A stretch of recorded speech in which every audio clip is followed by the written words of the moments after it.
नमस्कार, hello, welcome to कार्मिक roots. कैसे हैं आप लोग सब? आई नो लास्ट वीक भी आपने वेट किया होगा। ट्रैवल में बन नहीं पाया वीडियो। मर्क्यूरी रेट्रोग्रेड में कुछ तो गड़बड़ होनी थी, तो छठे को मैंने सातवां बता दिया। आज हम बात करते हैं पुनर्वसु नक्षत्र की। ये है नक्षत्रमाला का सातवां नक्षत्र। आद्रा छठा नक्षत्र था। पुनर्वसु दो शब्दों को मिलकर बना है, पुनः और वसु। पुनः यानी दोबारा और वसु यानी देवता टाइप, यानी दोबारा धन, यश और समृद्धि की प्राप्ति है।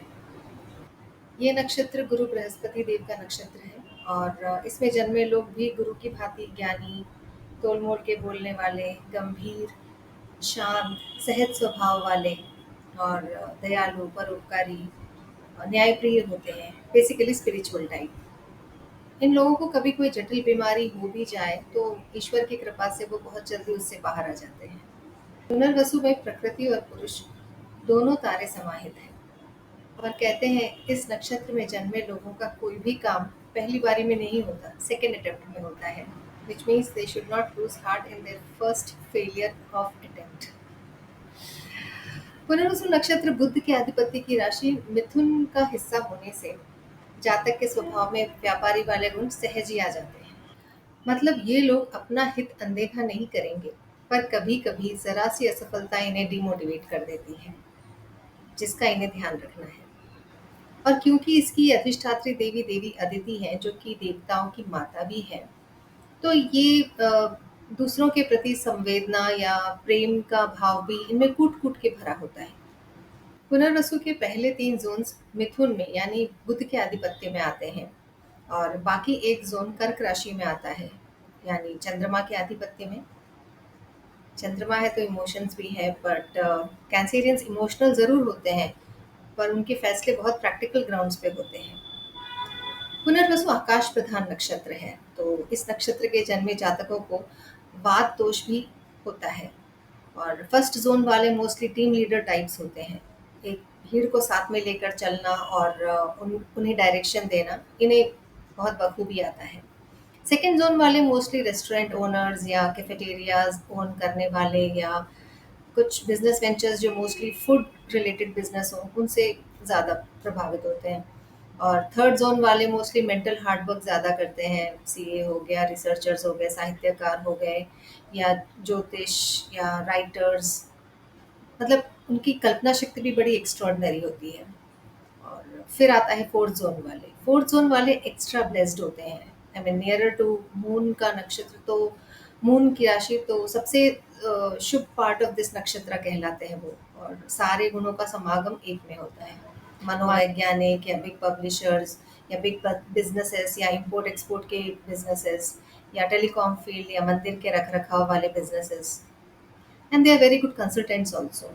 अब गुरु का नक्षत्र है तो अच्छाई का बोलबाला है, यानी दान पुण्य सौहार्द है, लोगों की भलाई का काम है। पर अगर विवाद है तो बहुत प्रॉब्लम है। ऐसे पुनर्वसु जातकों को ना तो उधार लेना चाहिए ना उधार देना चाहिए। ये दोनों ही इनके लिए कष्टकारी साबित हो सकती हैं, क्योंकि ये पुनरावृत्ति दिखाती है, repeat pattern you see. So avoid unpleasantness specially concerning money matters at all cost. Keep the account settled at all times। I would say that. Punarvasu people, they make very good friends with Ashlesha nakshatra people।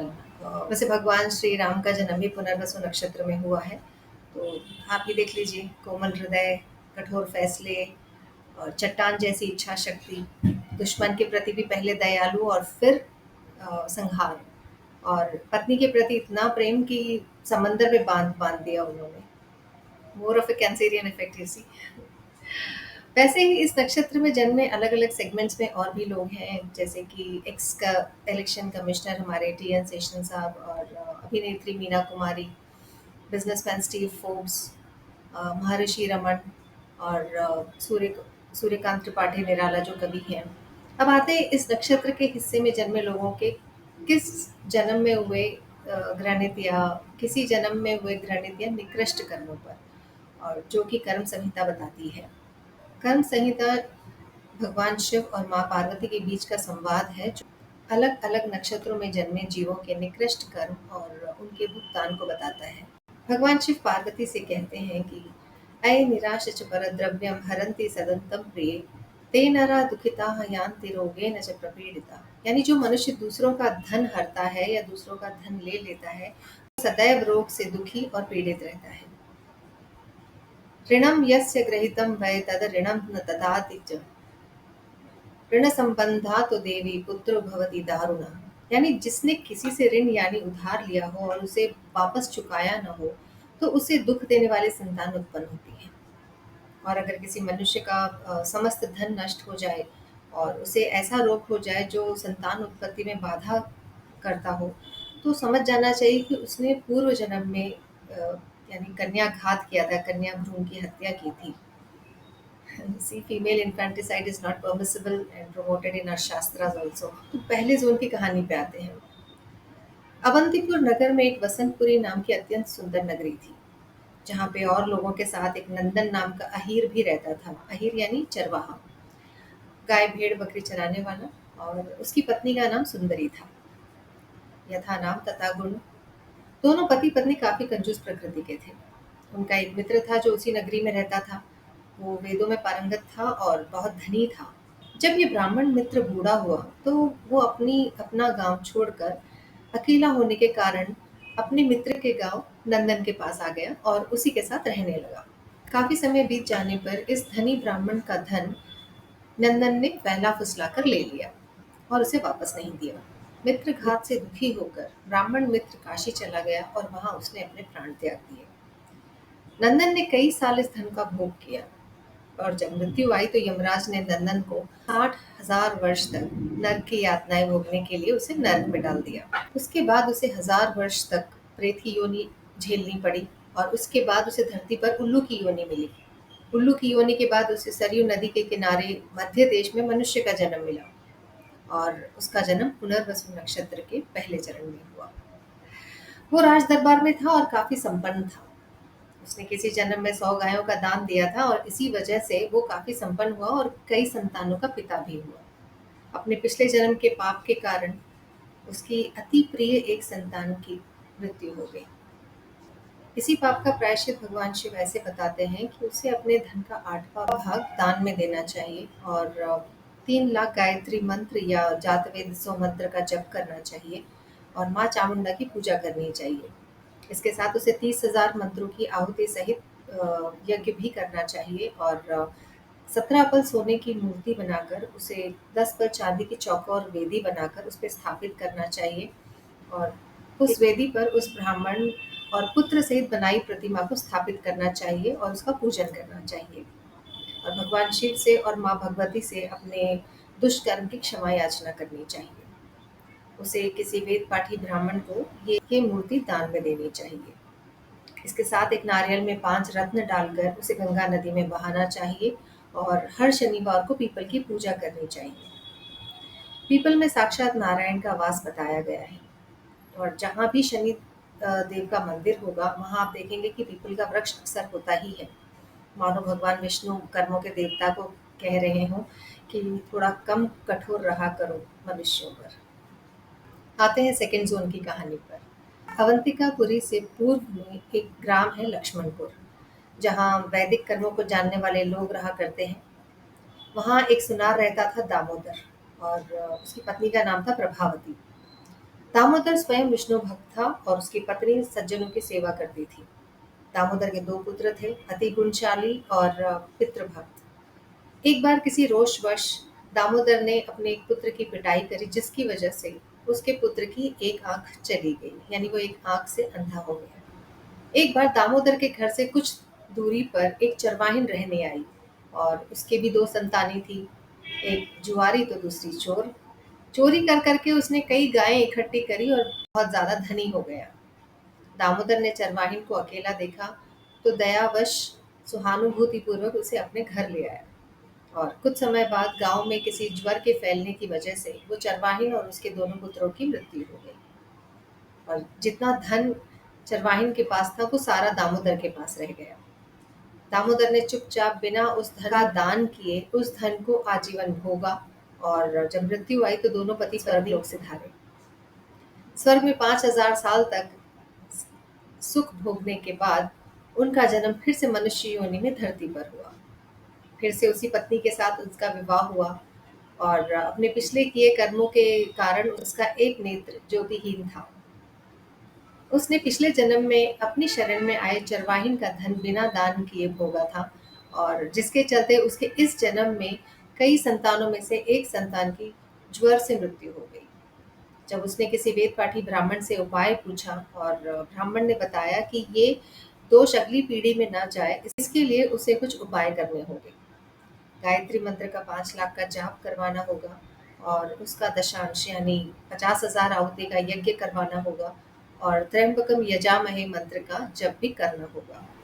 इसके साथ उसे 18 पल सोने की विष्णु भगवान की एक मूर्ति बनवानी चाहिए और उनकी स्तुति करनी चाहिए विष्णु सहस्त्र नाम से, और उसके बाद उसे उनसे अपने पूर्वकृत कर्मों की क्षमा मांगनी चाहिए और उस मूर्ति को एक कपिला गाय के साथ वस्त्र आभूषण से सुसज्जित करके उसे एक वेद पाठी ब्राह्मण को दान में देनी चाहिए। इसके साथ ही एक बैल को किसी शिव भक्त को दान में देना चाहिए। ऐसा करने से उसके वंश की वृद्धि होती रहेगी और हर कोई रोग से मुक्त रहेगा। अब आते हैं जोन 3 की कहानी पर। उज्जैन नगरी में एक नाई रहता था। वो अपना निज कर्म ना करके हमेशा कृषि में लगा रहता था, यानी एग्रीकल्चर करता था। उसकी स्त्री का नाम दुर्धरा था, पर वो पर पुरुषों से प्रेम रखती थी, पर अपने ही हस्बैंड के साथ यानी अपने ही पति के साथ की तरफ कड़वा बोलती थी। एक दिन एक यात्री यानी एक धनी बिजनेसमैन उस रास्ते से गुजरा और उसने रात्रि में इस नाई के घर में शरण ली। नाई और उसकी पत्नी की नजर उसके धन पर पड़ी और दोनों ने पापवश उस धनी वैश्य की नींद में हत्या कर दी। उसकी सारी संपत्ति लेकर किसी दूसरे नगर में जाकर रहने लगे। एक समय उस नाई ने प्रयाग में जब सूर्य मकर में था जाकर स्नान किया और गाय का दान किया। जीवन के अंत काल में जब मृत्यु आई तो यमराज ने उस नाई को कर्दम नामक नरक में डाला और उसे 60,000 वर्ष तक यातनाएं दी। उसके पश्चात वो मृत्यु लोक में भाग और फिर भैंसे की योनि में आया। फिर से मनुष्य योनि में उसका बाद में जन्म हुआ। अपने पिछले जन्म के प्रयाग में स्नान और दान की वजह से उसका जन्म पुनर्वसु नक्षत्र में चतुर्थ चरण में हुआ और वो एक राजकुल में जन्म लिया। उसकी स्त्री अत्यंत ज्वर से पीड़ित रहने लगी, जिसकी वजह से उसकी संतान ठहरती और उत्पन्न होने से पहले नष्ट हो जाती। उसने एक वेद पाठी ब्राह्मण से इसका निदान पूछा तो ब्राह्मण ने बताया कि किसी निकृष्ट कर्म की वजह से उसे ये दुख भोगना पड़ रहा है। उसने उपाय बताया कि उसे गायत्री मंत्र का 5 लाख का जप करना चाहिए और हरिवंश पुराण का श्रवण करना चाहिए और शिव और माता पार्वती की नित्य स्तुति करनी चाहिए। इसके अलावा एक चौकोर अग्निकुंड बनाकर तिल, घी और जौ से 50,000 आहुति का यज्ञ करना चाहिए। 25 पर सोने की एक वैश्य की मूर्ति बनवाकर किसी वेद पाठी ब्राह्मण को करना चाहिए। यथाशक्ति ब्राह्मणों को भोजन भी करवाना चाहिए। इससे उसके सारे रोग नष्ट होंगे और उसे संतान अवश्य होगी। अब आते हैं जोन 4 की कहानी। चतुर्थ चरण। अवंती नगरी के पश्चिम में एक गांव था जिसका नाम था नंदन, और जहां एक नाव खेने वाला केवट रहता था। उसका नाम था मनोहर और उसकी पत्नी का नाम था मत्ता। वो पति की सेवा में कोई कमी नहीं रखते थे। मनोहर ने मांस मछली बेचकर बहुत सारा धन इकट्ठा कर लिया था, पर वो दान नहीं करता था। किसी के कहने पर और पत्नी के अथक प्रयास पर उस ग्रहण काल में 100 अशर्फी और एक बैल का दान एक ब्राह्मण को किया। इसके पश्चात उसकी पत्नी की मृत्यु तो बहुत जल्दी हो गई। कुछ वर्ष पश्चात जब मनोहर की मृत्यु हुई तो यमदूतों ने उसे नरक में डाल दिया। वहां 60,000 वर्ष तक नरक भोगने के बाद उसका जन्म सियार की योनि में हुआ और फिर कौवे की योनि में हुआ और उसके बाद उसे फिर मनुष्य योनि में जन्म मिला। इस जन्म में वो देवभक्त तो था पर वैश्यागामी भी था, जिससे उसका शरीर क्षीण हो गया। जब उसका विवाह हुआ तो उसे एक अत्यंत क्रोधी स्वभाव की स्त्री मिली। अत्यंत क्रोध की वजह से उसका गर्भ नहीं ठहरता था और भगवान शिव कहते हैं कि हे पार्वती, इस कृत्य की शांति का मार्ग कहता हूँ, ध्यान से सुनो।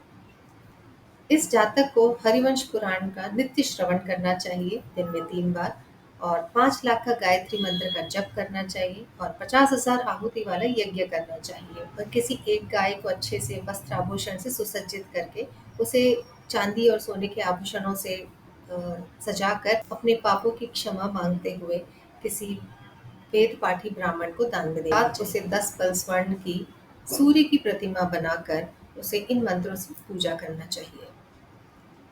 ॐ तं ज्योतिः सर्वलोकानां पूज्यास्तवं सर्वदेहिनां पूर्वजन्मकृतपापं हर मे देनिरापः। हे प्रकाश के देवता, जन्म जन्मांतर के अंधकार मिटाने वाले देव, मेरे पूर्व जन्म के पाप को अंधकार समझकर मिटा दीजिए और मेरा कल्याण कीजिए। और अपने वंश में जन्मे वंशज की दीर्घायु के लिए उसे हाथी या घोड़े या सुनहले वस्त्रों से सुसज्जित बैल को किसी वेद पाठी ब्राह्मण को दान देना चाहिए। ऐसा करने से उसके वंश की वृद्धि भी होगी और वो दीर्घायु भी होगी, इसमें कोई संशय नहीं। जैसे एक उपाय और बताया गया है कि जिसे अंदरूनी बुखार रहता है यानी हमेशा ज्वर रहता है, उसे रविवार को जिस दिन सप्तमी हो उस दिन व्रत रखना चाहिए। सूर्य देव की पूजा आराधना करनी चाहिए। जल चढ़ाते वक्त या तो वो गायत्री मंत्र का जप कर सकते हैं या फिर ओम घृणी सूर्य आदित्य ओम का भी जप कर सकते हैं। तो हमने पुनर्वसु नक्षत्र आज कंप्लीट कर लिया है। अगले एपिसोड में हम पुष्य नक्षत्र करेंगे। पुष्य नक्षत्र एक बहुत ही पुण्य नक्षत्र कहा जाता है। ये शनि देव का नक्षत्र है और पेशेंटली मेरे साथ इतनी देर बने रहने के लिए बहुत बहुत धन्यवाद। May God B with you. आज का सफ़र यहीं तक। मिलते हैं अगले वीडियो में, तब तक के लिए